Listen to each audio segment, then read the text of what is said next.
अस्सलामुअलैकुम, नमस्कार, आदाब। मैं हूं आपका दोस्त निहाल अख्तर पयामी और आप देखना शुरू कर चुके हैं आपका अपना चैनल गांव मोहल्ला।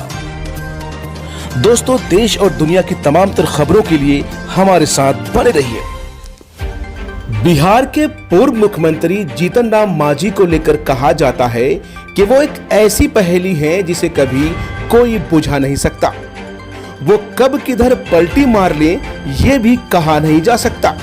अब देखिए ना, कुछ दिनों पहले तक कहा जा रहा था कि वो कांग्रेस अध्यक्ष सोनिया गांधी से बिहार चुनाव को लेकर चर्चा कर चुके हैं।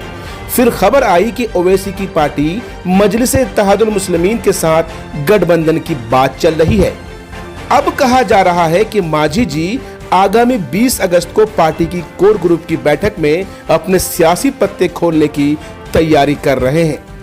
खबरों की माने तो बैठक के बाद मांझी एनडीए का हिस्सा बन सकते हैं। अब आपके जहन में यह बात आ रही होगी कि भाई मांझी ने ऐसा क्या कह दिया जो उन्हें एनडीए का करीबी बताया जा रहा है।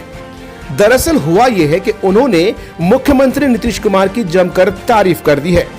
चुनाव से पहले सत्ता पक्ष की तारीफ करना, वो भी जरूरत से ज्यादा, कहीं न कहीं इस ओर इशारा करता है कि दाल में कुछ तो काला है। अब सवाल ये उठता है कि अगर मांझी एनडीए में चले गए तो फिर मजलिस-ए-इत्तेहादुल मुस्लिमीन के साथ गठबंधन कौन करेगा?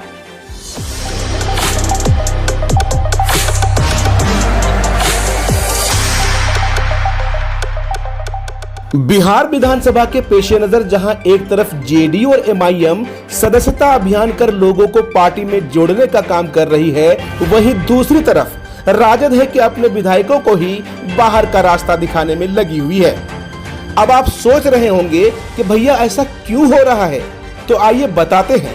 दरअसल पार्टी विरोधी गतिविधियों की वजह से राजद ने अपने 3 विधायकों को 6 साल के लिए निष्कासित कर दिया है। निष्कासित विधायकों में गायघाट के विधायक महेश्वर प्रसाद यादव, पातेपुर के विधायक प्रेम चौधरी और केवटी के विधायक फराज फातमी शामिल हैं। राजद के प्रदेश प्रधान महासचिव आलोक मेहता ने बताया कि कुछ दिनों से इन विधायकों की गतिविधियां पार्टी विरोधी देखी जा रही थी। इसकी आधिकारिक जानकारी पार्टी के राष्ट्रीय अध्यक्ष लालू प्रसाद यादव को दे दी गई थी। अंत में राष्ट्रीय अध्यक्ष के निर्देश पर इन सभी को पार्टी से 6 साल के लिए निष्कासित कर दिया है।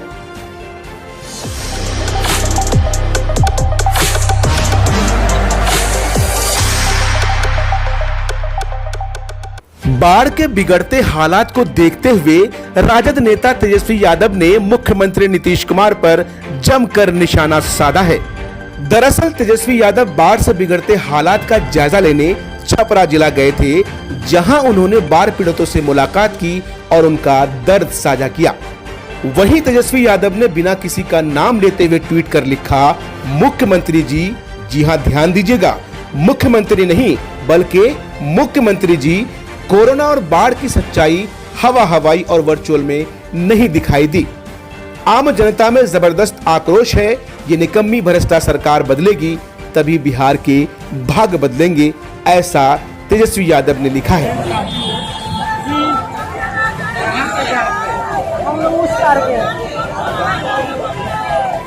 इधर आए आप लोगों के आपकी के समर्थन में आए, आप ही के समर्थन में आए ढेर पानी हो गया।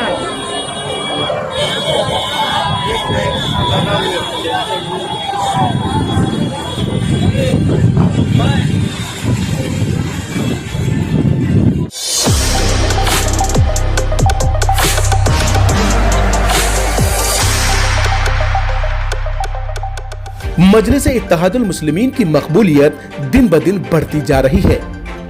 कोचाधामन विधानसभा क्षेत्र के अलता कमलपुर पंचायत में आज सैकड़ों लोगों ने जिला संगठन प्रभारी इजहार अस्पी के हाथों पार्टी की सदस्यता हासिल की। इस मौके पर कोचाधामन विधानसभा क्षेत्र के संभावित प्रत्याशी इजहार अस्पी ने सूबे की नीतीश सरकार की खामियों को उजागर करते हुए उन पर जमकर निशाना साधा।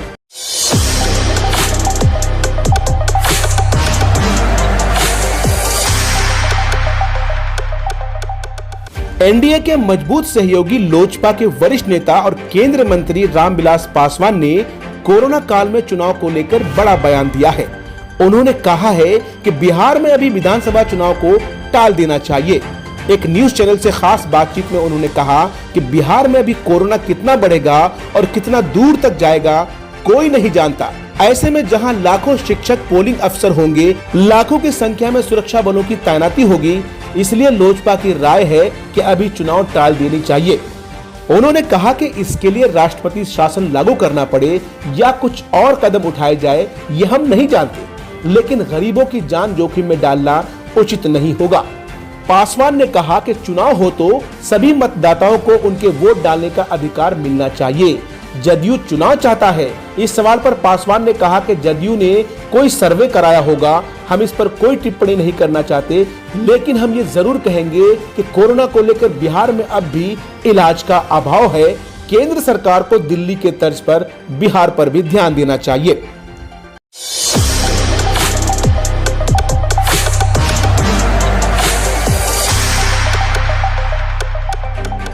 बिहार में चुनावी दंगल शुरू हो गया है। सभी पार्टियां वोटरों को मनाने और रिझाने में जुटी हुई है। केवल वोटरों को ही नहीं, बल्कि एक पार्टी के नेता तो दूसरे को अपनी ओर खींचने में भी जी तोड़ मेहनत कर रहे हैं। जेडीयू के वरिष्ठ नेता हैं श्याम रजक, जिनको लेकर खबरें थी कि वह इन दिनों आरजेडी से इश्क फरमा रहे हैं। इश्क परवान चढ़ा तो जेडीयू से रजक जी का तलाक हो गया। खबरों की माने तो पार्टी विरोधी गतिविधियों की वजह से श्याम रजक को जेडीयू ने बाहर का रास्ता दिखा दिया है। साथ ही राजभवन रजक को मंत्री पद से हटाने की बिहार सरकार की अनुशंसा को स्वीकृत कर दिया है। जदयू के प्रदेश अध्यक्ष वशिष्ठ नारायण सिंह के हवाले से खबरें चल रही हैं। बताया जा रहा है कि श्याम रजक पिछले कुछ दिनों से पार्टी विरोधी काम में लिप्त थे। इसी के मद्देनजर उन्हें पार्टी की प्राथमिक सदस्यता से निलंबित कर दल से निष्कासित करने का निर्णय लिया गया है। सियासी गलियारों में चर्चा तो ये भी है कि श्याम रजक आरजेडी में शामिल होने की तैयारी कर रहे थे। रजक आरजेडी में जाएंगे या नहीं, इसको लेकर उन्होंने अभी तक चुप्पी साध रखी है।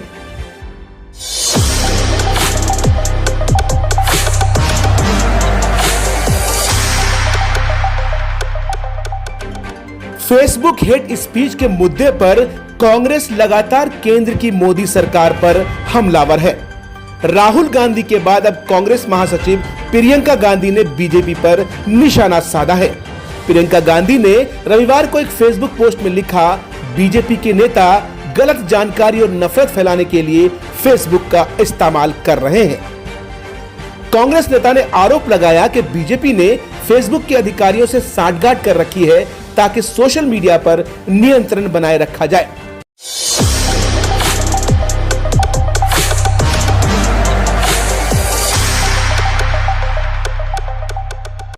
मजलिस-ए-इत्तेहादुल मुस्लिमीन के राष्ट्रीय अध्यक्ष असदुद्दीन ओवैसी ने फेसबुक की विश्वसनीयता पर सवाल उठाए हैं। उन्हें लगता है कि फेसबुक सत्ता पक्ष को फायदा पहुंचाने का काम कर रही है।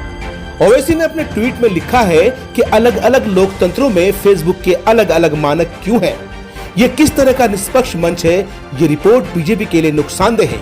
ये समय है कि बीजेपी के फेसबुक के साथ संबंधों का खुलासा हो चुका है और फेसबुक कर्मचारी पर बीजेपी के नियंत्रण की भी प्रकृति सामने आ गई है। वहीं कांग्रेस नेता दिग्विजय सिंह ने इस मुद्दे पर फेसबुक के सीईओ मार्क जुकरबर्ग को घेरा है। दिग्विजय ने ट्वीट किया, मार्क जुकरबर्ग कृपया इस पर बात करें। प्रधानमंत्री मोदी के समर्थक अखी दास को फेसबुक में नियुक्त किया गया, जो खुशी खुशी मुस्लिम विरोधी पोस्ट को सोशल मीडिया पर अप्रूव करता है। आपने साबित कर दिया कि आप जो उपदेश देते हैं उसका पालन आप खुद नहीं करते।